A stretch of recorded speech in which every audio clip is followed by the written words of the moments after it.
Have you ever seen the squirrel go nuts?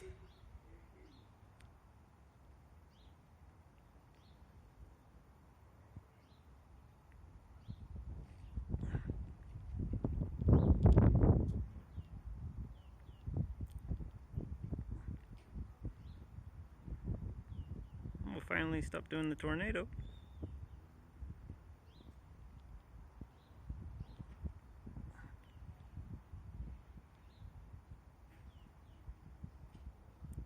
Leave a comment in the description what you think that squirrel is doing.